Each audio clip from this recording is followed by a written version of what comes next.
नमस्कार। तो आज हम जरा गहराई से बात करेंगे उत्तराखंड के एक बहुत ही महत्वपूर्ण जिले पौड़ी गढ़वाल के बारे में। हाँ, नमस्कार। हमारे पास कुछ स्रोत हैं, कोशिश रहेगी कि इनसे पौड़ी के भूगोल, इतिहास और आज की स्थिति की एक पूरी तस्वीर सामने रखें। बिल्कुल, पौड़ी गढ़वाल की बात ही अलग है। ये शिवालिक और जो मध्य हिमालय है ना, उसके बीच बसा है और समझिए कि 90% से ज़्यादा तो पहाड़ी इलाका ही है। अच्छा, 90% से ज्यादा पहाड़ी? हाँ, और एक और दिलचस्प बात ये है कि ये उत्तराखंड का अकेला ऐसा जिला है, जिसकी सीमाएँ राज्य के सबसे ज़्यादा मतलब 7 जिलों से लगती हैं। 7 जिलों से? कौन-कौन से हैं वो? देखिए, चमोली, रुद्रप्रयाग, टिहरी, देहरादून, हरिद्वार, अल्मोड़ा और नैनीताल और साथ में उत्तर प्रदेश से भी बॉर्डर लगता है। 7 जिले? ये तो काफी है। तो इसका कोई खास असर भी होता होगा, जैसे एडमिनिस्ट्रेशन लेवल पर या कल्चरल एक्सचेंज में? निश्चित रूप से। देखिए, इतनी सारी सीमाएं होने का मतलब है कि ये जिला एक तरह से कनेक्टिंग हब बन जाता है। व्यापार बढ़ता है, संस्कृति का आदान प्रदान होता है। हाँ, एडमिनिस्ट्रेटिव लेवल पर चुनौतियां भी आ सकती हैं, समन्वय की। समझ गया। और यहाँ की नदियाँ, उनका भी तो खास महत्व होगा। हाँ, बिल्कुल। अलकनंदा और गंगा तो हैं ही। इनके अलावा पश्चिमी और पूर्वी नयार नदियां हैं जो दूधातोली श्रृंखला से निकलती हैं। दूल्हा तोली, इसे उत्तराखंड का पामीर भी कहते हैं ना? सही कहा, उत्तराखंड का पमीर। ये श्रृंखला 3 जिलों चमोली, पौड़ी और अल्मोड़ा में फैली है और यहाँ से कुल 5 नदियां निकलती हैं। पश्चिमी रामगंगा भी यहीं से निकलती है, जिस पर आगे चलकर कालागढ़ बांध बना है। उत्तराखंड का पामीर नाम ही काफी प्रभावशाली है। चलिए थोड़ा इतिहास की तरफ चलते हैं। पुराने जमाने में कैसा था ये क्षेत्र? प्राचीन काल में ना ये कई छोटे छोटे गढ़ों में बटा हुआ था, किले होते थे समझिए। इनमें चांदपुर गढ़ी एक बहुत अहम मतलब शक्तिशाली गढ़ माना जाता था। चांदपुर गढ़ी। हाँ, फिर आए पंवार वंश के राजा अजयपाल। उन्होंने एक बड़ा कदम उठाया। लगभग 1512 ईस्वी के आसपास राजधानी चांदपुर गढ़ी से देवलगढ़ ले गए। पहले देवलगढ़। हाँ, और फिर कुछ साल बाद शायद 1517 के करीब श्रीनगर को राजधानी बनाया। तो ये राजधानी बदलना ये कितना बड़ा या अहम फैसला रहा होगा उस वक्त? ये बहुत बड़ा फैसला था। सिर्फ राजधानी बदलना नहीं था, ये एक तरह से बिखरे हुए गढ़वाल को एक झंडे के नीचे लाने की कोशिश थी। एक एकीकृत गढ़वाल राज्य की नींव रखी गई समझिए। हम्म। और उसके बाद गोरखा शासन का भी जिक्र आता है। हाँ, फिर 1804 से 1815 तक गोरखाओं का शासन रहा, जो काफी कठोर माना जाता है। फिर अंग्रेज आ गए 1815 के बाद। और अंग्रेजों ने फिर पौड़ी को मुख्यालय बनाया। जी, 1840 में अंग्रेजों ने ब्रिटिश गढ़वाल का मुख्यालय श्रीनगर से पौड़ी शिफ्ट किया और तभी पौड़ी जिले का गठन भी हुआ। अच्छा, और आजादी की लड़ाई में पौड़ी का क्या योगदान रहा? हमने कुली बेगार आंदोलन और गढ़वाल का बारदोली जैसे नाम सुने हैं। पौड़ी का योगदान बहुत महत्वपूर्ण था। 1921 में दुगड्डा के पास है चमेठा खाल। वहां कुली बेगार के खिलाफ बहुत बड़ा आंदोलन हुआ। कुली बेगार मतलब वो बिना मजदूरी के जबरन काम करवाना। हाँ, वही जबरन मजदूरी। उसके खिलाफ आवाज उठी। फिर दुगड्डा में ही 1930 में गढ़वाल का पहला राजनैतिक सम्मेलन हुआ था और गुजड़ू पट्टी में लगान बढ़ाने के खिलाफ एक सफल आंदोलन हुआ था। जिसे गढ़वाल का बारदोली कहा गया। बिल्कुल, उसकी तुलना बारदोली सत्याग्रह से की गई। और वो श्रीनगर सम्मेलन 1938 वाला, वो भी काफी अहम था शायद। बहुत अहम।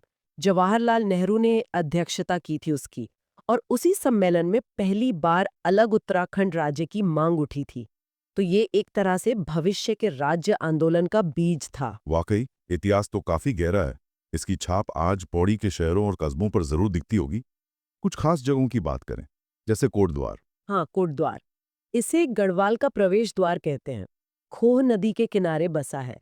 इसका पुराना नाम खोदवार भी बताते हैं और 2017 से इसे कण्व नगरी नाम भी दिया गया है। करुनगरी। जी, यहाँ बहुत प्रसिद्ध सिद्ध बलि मंदिर है और भारत इलेक्ट्रॉनिक्स लिमिटेड बीईएल की एक यूनिट भी है यहाँ, तो थोड़ा औद्योगिक महत्व भी है। और दुघड्डा, जिसका जिक्र स्वतंत्रता आंदोलन में भी आया था। हाँ, दुगड्डा, ये लंगूरगाड़ और सिलगाड़ नदियों के संगम पर है। इसे पंडित धनीराम मिश्र ने बसाया था। कभी ये बड़ी व्यापारिक मंडी हुआ करती थी और हाँ, स्वतंत्रता सेनानियों का गढ़ भी रहा। शिव प्रसाद डबराल जी की कर्मभूमि भी यही थी। बिल्कुल, इतिहासकार पद्मश्री शिव प्रसाद डबराल चारण। और एक दिलचस्प बात और है, कहते हैं कि चंद्रशेखर आजाद ने यहीं गुप्त रूप से पिस्टल चलाने की ट्रेनिंग ली थी। अरे वाह, ये तो काफी रोचक है। और लैंसडाउन के बारे में क्या खास है? लैंसडाउन इसका पुराना नाम था कालो डांडा, फिर वायसराय लैंसडाउन के नाम पर इसका नाम पड़ा। 1887 से ये गढ़वाल राइफल्स का मुख्यालय है। गढ़वाल राइफल्स हम्म। भारतीय सेना की बहुत प्रतिष्ठित रेजिमेंट। हाँ, यहाँ घूमने की भी अच्छी जगह है, जैसे भुल्ला ताल है, कालेश्वर महादेव मंदिर है, और हाल ही में इसका नाम बदलकर वीर जसवंत सिंह रावत के नाम पर जसवंत नगर रखने का प्रस्ताव भी है। और यहाँ राज्य का तीसरा डॉपलर रडार भी लगाया गया है 2024 में। और श्रीनगर, जो कभी राजधानी हुआ करती थी। श्रीनगर आज भी बहुत महत्वपूर्ण है। अब ये एक बड़ा शिक्षा का केंद्र बन गया है। हेमवती नंदन बहुगुणा गढ़वाल विश्वविद्यालय यही है, जो 2009 में सेंट्रल यूनिवर्सिटी बनी। हाँ, HNB गढ़वाल यूनिवर्सिटी। जी। और राजकीय मेडिकल कॉलेज भी है। धार्मिक स्थल भी हैं, जैसे प्राचीन कमलेश्वर महादेव मंदिर, और पास में ही धारी देवी का प्रसिद्ध मंदिर है। केशोराय मठ भी यही है। धारी देवी मंदिर कलेसौड़ में। हाँ, बिल्कुल। और कण्वाश्रम को कैसे भूल सकते हैं, इसका जिक्र तो कालिदास के साहित्य में भी मिलता है।